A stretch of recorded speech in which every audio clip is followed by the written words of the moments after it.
Thank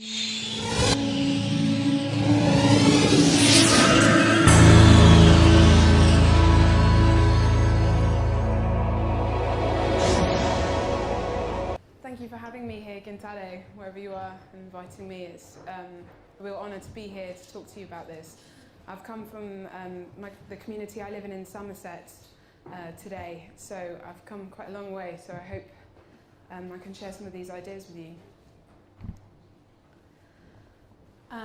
So to begin with, what is the value of Indigenous culture and wisdom in modern social and environmental dialogue?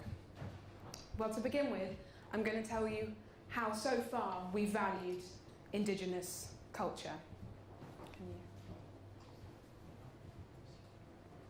We valued them for their material resources.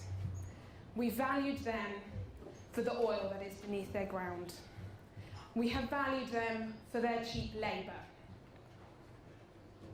We have valued them for their diamonds, but we have not valued their wisdom. And it's a shift in this type of value that I'd like to talk to you about tonight.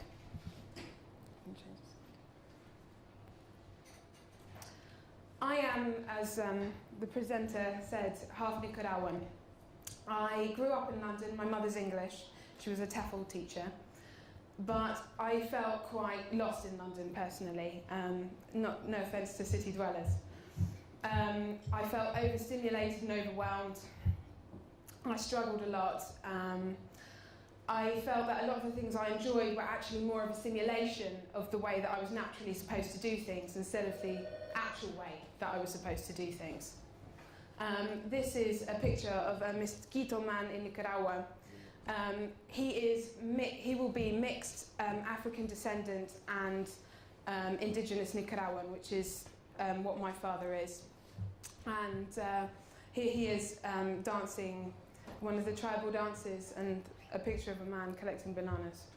And as a young person, when I was 18, I went to Nicaragua and began to discover my roots, and found that a lot of the activities that I really enjoyed involved jumping in rivers and climbing trees. Wow. Have the next slide. 2 years ago, I graduated and I obtained a research grant for a project called The Last Survivors, or The First to Succeed. And it was about this very subject, about investigating the importance of Indigenous wisdom in modern culture. What I found was that I could only scratch the surface. I was there for 4 months. But what I found was that they were incredibly connected to the natural world, intimately connected. They knew how to make medicines, how to harvest medicines, what time of year to harvest them, how to plant crops, how to grow crops. They had a conversation with nature and an outlook on nature that I can only describe as with awe, and I'm in complete awe of Indigenous people. They view nature with the respect that it deserves. So I came back from this trip and I thought, right, well, what do I do with this information? And I took it down to some of the very simple teachings of Indigenous wisdom that had been imparted on me and started to transfer them into English kind of cultural living. And I started to learn about plants around me and started to learn about how to self-medicate, but also how to understand what was going on within my body in a way that I wasn't handing it over to a doctor and saying, well, this symptom, that symptom, give me some kind of drug, make me better. I was saying, well, what's going on with my body? Why have I gotten ill? And asking questions in a way that I never had before.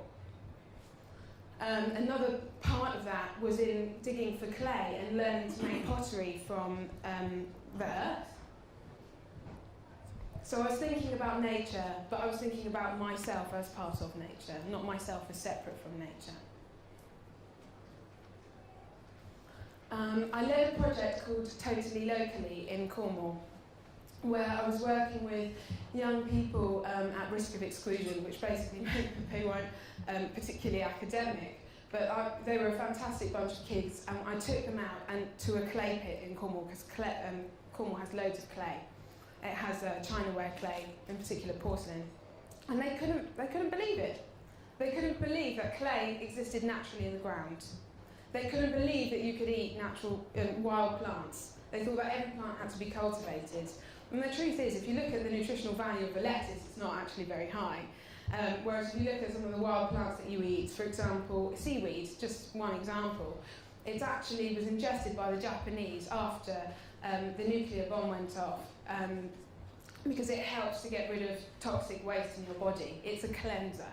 And on so many levels, natural plants are cleansers and purifiers, and they give you properties that cultivated plants that have been developed for taste contain none of this information. So after this project, I thought, well, life's changed dramatically. I've changed dramatically. And during this journey, I'd also met my life partner. And we decided that it wasn't enough to just live in a house and do all of these things. That actually it was time to move away from mainstream culture, which I hadn't felt comfortable with for quite a long time anyway. And we moved to a place called Tinker's Bubble, which is in Somerset. It began 16 years ago. It's a fossil fuel free site. We construct our own homes from the materials that are on the site. We make and press apple juice. We cook on wood. We generate our own electricity, and the water comes from a local spring. And this feels pretty good. So what can we learn? Oh, well, so much. An indefinite amount. The truth is that modern culture is not living sustainably. These people are. So what I thought I'd end my presentation with this evening is not a step. I don't want to end it with a statement, but with a question that I would like to ask all of you to ask yourselves, which is, who am I in this complicated world? Thank you.